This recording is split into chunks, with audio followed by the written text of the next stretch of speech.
Good morning, good afternoon, and good evening, folks. Welcome to another episode of the Marketing Your Practice podcast, the podcast where I have the pleasure of simplifying the marketing and the mindset so you, the chiropractor, can increase your income, your impact, and your enjoyment in practice too. In today's episode, we're going to dive into a crucial part, a crucial aspect of practice that goes well beyond our adjustments, but it has the potential to have a huge spike in practice growth. I'm talking about human connection, the element that very often determines whether somebody will start care with us and absolutely determines whether or not they will choose care ongoing for them and their families as well. Central to this idea is an understanding that your patients, our patients, need to buy us, they need to buy you before they buy chiropractic. We spend a whole bunch of time trying to educate them about chiropractic, but if they don't buy you first and foremost, the relationship will not continue. Now, I understand there's often some hesitancy in around this concept for two reasons. When we think about it, we think about these professional boundaries that we need to have and that we've been told to have. We see there's a hierarchy between the doctor and the patient, and we want to maintain that as well, and we absolutely should. The second hesitancy often comes from thinking that this is going to require a lot of time. I'm already busy, I'm adjusting my patients in 3 to 5 minutes or 10 minutes, whatever your appointments are there too. And I'm not there to, have more best friends. And so there is a way that we can focus on building relationships, on human connection that doesn't take a lot of time. And nor does it mean that we have to overstep some of those boundaries. And I'm going to share with you 9 different things, frameworks, steps that we can kind of implement, or strategies that will really help you have a greater sense of authentic connection with your patients as well. And this will have a huge impact on conversion, retention, income impact, and enjoyment in practice as well. Let's start with active listening. Active listening is not a concept that's new to most of us as well, but the implementation of it is something that still lacks in many chiropractors' practices. Often when we're communicating with people, and I fall guilty of this sometimes, rather than us actually really listening to what they're saying, what we're doing is we're listening for a moment where there's a pause in the conversation so I can say what I want to say. And this, when we do this, we miss some of the key vital information. And this, as somebody that's actually communicating, if you're not really listening to me as well, there's a sense of disconnect that happens between the two of us. Active listening is a technique that was first kind of talked in counseling, training, conflict resolution, those sorts of things. It requires the listener to fully concentrate for them to understand, respond, and then remember. And this is a lot, okay? Because as we're taking a history and again, I don't want you to limit this just to our initial consultation report of findings, because this is on our daily adjustments as well. But very often there's a lot going on for us at the moment. We're thinking about what is the next question that we do want to ask them, and we miss key things, okay? So passive hearing is when we hear the words, but we're not really taking them in. Active listening involves us really, really engaging as well. It's important because it builds trust, enhances understanding. It'll absolutely improve patient satisfaction, and it will facilitate a much more accurate kind of care plan and diagnosis and all those things as well, because you'll get the subtle information of what's going on. There's some pitfalls to watch out for when it comes to active listening, and they are interrupting the speaker. So, when somebody's going on about something, if we're interrupting them and we don't let them finish the thought train that's going on there too, this can be a signal of impatience it can show a sign of a lack of interest as well. And again, it potentially undermines any rapport and trust that's going on. We've got to let our patients get through what they're wanting to share, particularly on their initial consultation. They're coming in with a story that they want to share, and they've rehearsed that story, and we don't give an opportunity to share that as well, then we can break down that rapport and trust. Now, are there times that we get those practice members that are real speakers, talkers, chatters, they just go on and on? Absolutely. And for those people, we need to politely stop them. And there's several ways that we can go about this. One of the ways I will go about it is I'll acknowledge that's a great point. I might just say, Sue, that's a really great point. That's important for me. I'm going to take some notes about that as well. I now want to explore this next idea, and we can move on to it as well. So thank you for sharing that with me. That's a good point as well. Can we now move on to this? And if we do that politely, then you can very often really easily direct somebody that tends to be a talker so that we can run on time as well. Now, when things get well out of control, sometimes I will say to the person, there's a lot clearly that you need to share with me, Sue. It's important here in the practice that we run on time, but I also want to really acknowledge all the information I need to get. I'm going to move on to the next point through there too, and it might mean on our next appointment I need to organize some extra time. we want to make sure that we don't run late for the rest of the people. Would that be okay?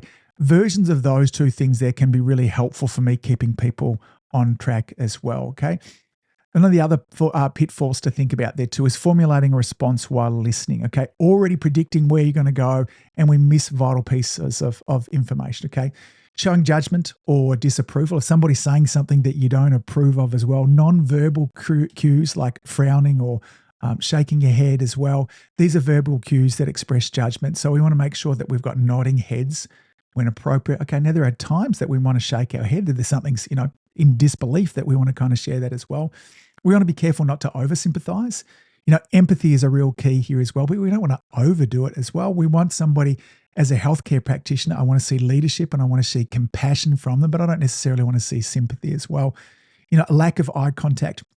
This happens a lot nowadays as we're working from computers while we're taking our notes, particularly for those amongst you that can't touch type. And so we're looking at our fingers. And if you need to kind of type and look at the keyboard, you need to make sure that you're regularly breaking eye contact with the keyboard and regularly making eye contact with the person. So eye contact is a real key part of active listening. So again, you might listen for a moment and then say, let me type this down. And you can say, listen, I'm a lousy typer. I need to look at the keyboards. I'm going to stop every now and then, make some notes with this as well so I don't miss anything as well. So these are all things, pitfalls to watch for. Don't interrupt the speaker. Formulating a response before hearing all of the information, showing judgment or disapproval, oversympathizing, or lack of eye contact as well. The next key thing that will help you build better connections is to ask more questions. And in essence, what I'm saying here is talk more about them than you do about you. This was something that I worked really hard on, and I work really hard on any conversation that I'm having, whether it be on the golf course where I'm meeting people or it's at a barbecue with family, is that we want to ask questions about people, about what they're doing. We love to talk about ourselves. It's one of our favorite things to talk about. And so if we can have people talking about what their interests are, what their challenges are, what their fears and frustrations are, it's an enjoyable process for them. It deepens relationships. It encourages emotional expression. It enhances patient engagement, and it builds trust as well. Now, when you're thinking about what sort of questions to ask, we want to keep away from yes and no questions. And we want to move towards questions that really encourage somebody to share their feelings or their beliefs. So if you're having a chat about somebody's work and they tell you that they're an accountant, instead of asking whereabouts do you work, you might ask a question like, why did you become an accountant? What do you love about it? What are the challenges of being an accountant? What are the most enjoyable parts of being an accountant?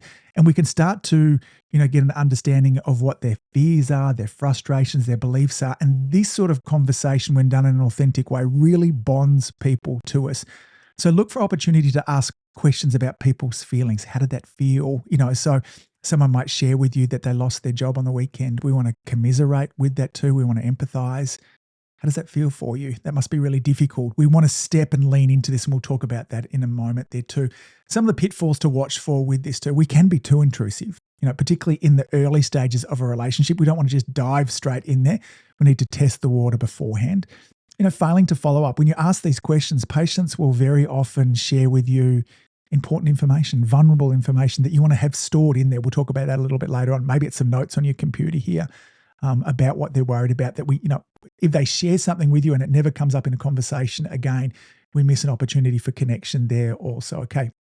Not matching the patient's tone.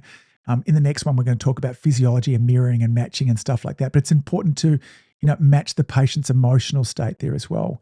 Ignoring the non-verbal cues. So people are going to answer questions in a certain way, but their physiology and their body language, we want to be watching for these. Is there a match there? Is there incongruence that we need to dive into? I was having a conversation with a chiropractor this morning who was telling me about some of the challenges that he's having, and then immediately kind of pivoted and said, no, it's all okay, but his body language didn't suggest that it was okay. And so we stopped and we dived in and I asked questions about it. So even though his words were telling me everything was okay, his body language was not doing that. So when we're asking questions, we're not just listening to the words that they're saying, but we're watching for body language and physiology. We want to be careful not to overwhelm the patient. Too many questions and it feels like an interrogation. Okay, so watch and be mindful of that as well. So start asking more questions. I touched on it before. Strategy number 3 that will help you have a greater sense of connection and build stronger relationships is really get good at matching the physiology of the people. Now, this was a concept I first learned when I studied NLP, neuro-linguistic programming. which is a whole branch of interpersonal communication. Matching their physiology there too is all about subtly mirroring or mimicking body language, gestures, facial languages, breathing patterns, these sorts of things. So again, in the book that I just recently read that partially kind of stimulates this episode, a book called Super Communicators, they talk about the importance there. Literally, when we do this well, there is a matching of brain waves that happen when we're communicating, asking questions, when we're showing empathy, when we're active listening. There is a mimicry that happens in our brain waves, and we call this a sense of rapport. Just that sense that, I like this person and we like them because there's a matching of our physiology as well. So rapport is one of those things. Now, you'll see this, and if you start to watch out, if you're at a barbecue or somewhere out, when people are in really engrossed conversations, you'll see there's very often a matching of their posture. There's a matching of their body language. There's a matching of the tone that they're communicating in. So when we have those patients that are quietly spoken and they're speaking more slowly, we want to do the same thing. When we have those patients that are much more energetic, then we can match them in that as well. So, the patients feel much more comfortable, particularly if there's a softly, quietly spoken person. If you go in there with all your energy and I'm here to save the planet type sort of energy, that can be overwhelming for them, okay? And same thing too, that really bubbly, energetic person there too, if we don't match them, then we can come across as a bit kind of introverted and hard for them to relate with. So it helps to really facilitate communication. It builds trust as well. Now, some common pitfalls to watch out for this as well is we can over-mirror. Like in the early phases when you're doing this, if you're not really good at it and you're a bit kind of clunky, it really looks like you're playing a copying game that sometimes kids like to do as well. That doesn't work as well. If it gets noticeable, then it will feel manipulative. So just again, match their energy, match their posture. If they're sitting in a certain way, then you can kind of mirror that as well. So inappropriate mirroring too. So if somebody's body language is that way because they're in a whole bunch of pain, we obviously don't need to match and mirror that as well. You might want to be aware of some cultural sensitivities. If somebody's, culturally not making eye contact with you or showing up in a certain way, we want to be aware of that too. We need to be careful that we don't misread their body language. Again, that looks manipulative as well. And we can get overly obsessed with looking for nonverbal communication signs, and we can miss the key things that they're saying there too. But with a bit of practice, you'll get a whole bunch better at matching and mirroring their physiology, because that'll help to move you into a real state of rapport as well. Strategy number 4 is remembering the small things. You want to make an effort to remember what's important to them. Things like, their partner's names, their kids' names, what they do at work, where they are, maybe their hobbies they do on the weekend. This is something that I made a real effort of. Almost the things that sometimes seemed a little bit irrelevant. If I had a practice member in on a Thursday and happened to be touching base about what you're doing on the weekend, they might say, look, I'm off to do some gardening this week. I'm having some new turf laid down. The next week I want to ask that question, how did you go with laying down the turf? I like to see that my adjustments there was just one ongoing conversation. And this conversation in many cases went on for decades, and it just continued on there too. We could have these lovely little episodes. But this meant I had to remember the small things. Now, because one of the benefits that you'll find of showing up in terms of presence, that active listening that I talked about before, we could almost think about that as a level of present time consciousness as well, is that you might find, like I did, that when I remove all the other stuff and I'm actually really listening to the person, my memory was freaking amazing. Like I could just remember things. I often didn't have to write down that it was the grass and their daughter's name and what they did on the weekend. It just stayed with me because I was present. But still, very often what I did is I just made a little note on the travel card there, laying lawn on the weekend, wife's name is Sue, kids' names are. I had these things down there too, and then I wanted to go back to them afterwards, okay? So remember the small things. Sometimes the inconsequential things are the greatest things to bring back up again, because it lets the person know, your patient know, that you've been listening to them as well. Remember, our patients want to be seen. They want to be heard, and they want to be understood, or they want to be validated as well. So go out of your way to remember those small things there too. Strategy number 4 is to show vulnerability. Now, vulnerability is one of those interesting things. None of us want to be vulnerable because we feel that we will be isolated, okay? If we let people know that we're not perfect, that we struggle with this also, that we don't always get our exercises done, sometimes our nutrition's not great, sometimes we miss our adjustments. We feel that if we share that level of vulnerability, it'll isolate us and people will judge us. But the research couldn't be further from that as well. Brené Brown has done a lot of this. When we show a sense of vulnerability, what it actually does is it connects us to our patients. I wanted to let my practice members know that I struggled in many areas of my life as well. I didn't always get my exercise in. I sometimes overstepped the stress. I worried about my kids. I didn't have it all sorted there. Now, there's a fine line in terms of the intent of how we do this, because what can often happen, and I see chiropractors doing this online all the time, when we show vulnerability, we often get a lot of attention for people, and therefore we want to just go and show more again and more again and more again there too. And I call this the crying chiropractors syndrome. And eventually what it looks like is it just looks like you are high maintenance. I don't want to be coming into the practice and hearing about your troubles and woes all the time. Remember, the key thing I talked about in strategy number 2 is ask more questions and shift the conversation to them. But also remember this, it's really hard to connect with somebody that's perfect. It's really hard to relate to somebody. If you're chapters ahead of me in the book, how do you know what it's like for me at the moment, struggling to find time for my adjustments a couple of times a week, plus get my exercises done, plus change over the inflammatory foods I'm eating and manage my family as well. When we can share and connect over a sense of vulnerability there too, it lets us know that we're on the same team. And that's what creates a great sense of connection there, okay? So again, show that you're human, but be careful not to overstep that as well. Number 6 strategy here is to lean into the difficult. Now, I touched on this morning earlier in the episode when I was telling you about a conversation I was having with one of the community influencer members who dropped a little breadcrumb that he was having some difficulties. Now, I could have easily overstepped that. There are other things that I wanted us to talk about on our call. Like you, I have time strategies or time constraints that I need to kind of work with, other people waiting for me. But there was an opportunity there that he showed a sense of vulnerability for me, and I wanted to lean into that. Like I stopped, said, no, let's go back. I want to explore this as well. Now, some of the worries with this, because our practice members are going to share these things. You know, they're at the adjusting table, you're checking in with them, how are things going? And they might say something like, I had a rough weekend, my dad died. And sometimes I think, heck, I've got a waiting room full of people. How do I deal with this moment? Now, when those sort of situations presented, or even if someone is saying, look, I'm just having a hard time at home with the kids, then I stopped what I was doing. I crouched down. Again, I'm in an open plan area. I stepped right up to the side of the patient there too, and I would get close to them and I would put my hand on my shoulder and I might say, I'm so sorry to hear about that. How are you feeling? Like I wanted to stop. Now, this doesn't mean that I'm going to have 15 minutes and be a counselor in this scenario, but I can, and I think all of us have 30 to 90 seconds and maybe in a couple of moments in there to genuinely connect one human being to another. Now, one of the reasons that we often don't want to lean into the difficult is because we think that we need to solve it. Clearly, you're not going to solve someone's dad dying on the weekend, or clearly you're not going to solve problems with family or work. But what you can do is you can validate it. You can show empathy. You can show a sense of compassion in that moment. That must be really difficult. I'm so sorry to hear that. Sometimes something that I would say is, I wish I had a magic wand to solve that for you. That must be really difficult at the moment. So that moment there where they could just share back, and this was difficult for me because I'm a problem solver, and many of you as chiropractors, both male and female, want to solve people's problems, but often what they just need is to be heard.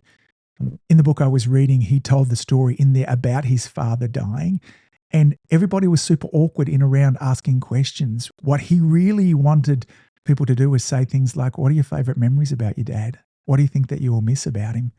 Tell me, what kind of guy was he? He must have been amazing. These are questions, like I talked about before, that have an opportunity for them to share his feelings. Now, again, remember, all of this can be done. And I know because I've got 20 plus years of doing it, that didn't mean that this took 15 minutes. 2 minutes of heartfelt leaning into the difficulty. And sometimes did it take longer than that? Absolutely. And so sometimes I would follow up with a phone call later on or a text message. We'll talk about more of that in a strategy as well. But rather than, stepping back away from those moments there as well, I want you to actually lean into them as well, okay? We can use technology and we can use social media to help build relationships as well. Remember, one of the sorts of content that you should be regularly sharing is connection content. Remember, we want to be sharing about what our plan is to help people get well. If possible, we want to be showing proof. Here's people that we've helped beforehand. But we also want to be sharing connection content because this lets people see behind the scenes. And so your practice members that are already following you, the same thing. Before I can buy you as a chiropractor, I need to buy you as a human being. So, I was chatting with a chiropractor recently about I know that he plays guitar. He should be letting his patients know that he plays guitar. He's got numerous guitars. Show those guitars. He could, play 30 to 90 seconds of a song that he's learning and why he loves this song. He gets to show a little bit of himself. On the weekend, he likes to play basketball with his son. He likes to walk the dog. These are all things where I get to see his values, what's important for him, and I get to connect with him as a human being. And so we can do some of this via technology, social media. We can share bits and pieces about ourselves. Now, I'm regularly talking on here about Lauren, about the big kids, Mackenzie and Edison, and Sunny as well. Now, is there a line that I won't cross with what? Absolutely. Okay. You don't get to hear everything that goes on with Lauren and I. This is not, some kind of reality TV show, but I want you to get to know me a little bit behind the scenes so that we can build a relationship. The fact that we have half an hour or so together with me talking into ears, that builds a level of intimacy and connection as well. Strategy number 8 that I want to talk about here as well is looking for opportunities to connect with your patients outside of the practice, the 4 walls in there too. Now, your general content will do that, videos and stuff, but this is one of the reasons why I really love to host workshops in the practice. Now, we used to do them on a weekly basis. Lauren and her team do more kind of monthly or quarterly events. When we can see our practice members outside the 4 walls, so we do things like, we sponsor one of the local fun runs, we're involved in different community events. When our practice members can see us outside of these environments here, it builds a greater sense of connection. If you think about those patients that you care for that also maybe have kids that go to school, so you see them at school drop-off and maybe you see them at sport on the weekend, the more spots that you see somebody, the greater connection that you have, okay? So we want to look for opportunities to invite patients to come and see us out of this, and a workshop can be great for that. Quarterly workshop, stress, posture, nutrition, having other guests in them. Let people see you outside of those 4 walls they normally see, and it creates a greater sense of connection as well. The final thing that I want to touch on here is having really good follow-up practices. So regularly following up. When you have those opportunities, like a practice member sharing that they had a loved one pass away or a father pass away, following up with a bunch of flowers, making sure that you send a card, a text message, a phone call. I always looked for those opportunities. If somebody shared something with me that was vulnerable or difficult they're going through, or maybe just a celebration, I was a big fan of just sending a text message. I was forever sending text messages to my patients because it's an easy way to receive a message. Email open rates are low. Text messages, we open 100% of them. And so I would just send a message that might be just something like, hey, John, thinking of you at the moment. If there's anything that I can do, please reach out and let me know. You're in my thoughts. It's like, what do you tell somebody when their dad just died? But just that you're thinking of them. These are the things that you can do. So regular follow-up practice. And this really fits in with, these all go together. We're actively listening. We're finding out underneath what is the real problem underneath. We're asking more questions. The conversation is not going to be about us, but we're going to ask for them as well. We're matching their physiology. Now, we're remembering the real small things that they tell us. We're leaning into the difficulties. We're showing vulnerabilities as well. Now, we can, if somebody's talked about, their parent passing, we can share a similar thing there too. My dad died a couple of years ago too. It was one of the more difficult times. And my dad hasn't died. He's actually just outside looking after my son at the moment, in case you're thinking about that too. But if we have these moments, we can share through all of those, okay? Remember, we want to lean into the difficulty, not step away from it. This is an opportunity for us to really create a greater connection. This doesn't mean leaning into the difficulty that we need to solve the problem. What we want to do is we just want to let the person know that they've been seen, they've been heard, they've been validated as well. Use technology to amplify this. It's not just a one-on-one thing as well. Are there opportunities in your community where you can see people? Are you sponsoring events? Are you putting on your own events there as well? And have really good follow-up opportunities as well, where you follow through on what you learn. Remember this, the big key idea of this episode is simply this, is that your practice members and your community therefore need to buy you before they buy chiropractic. So therefore place a premium, an absolute premium on building connection and building relationships. Okay. So again, as always, folks, thanks for all that you do. Keep saving lives. I look forward to seeing you back here next week. Bye. If you've enjoyed listening to this podcast, you have to come and check out my Community Influencer Program. It's my monthly coaching program where we take all this material and I'll work with you to help you apply it, implement it, and systemize it. The Community Influencer Group Coaching Program is designed to help you increase your practice income, impact, and enjoyment. Join me over at anguspike.com/join. That's anguspike.com/join. I'd love to see you there.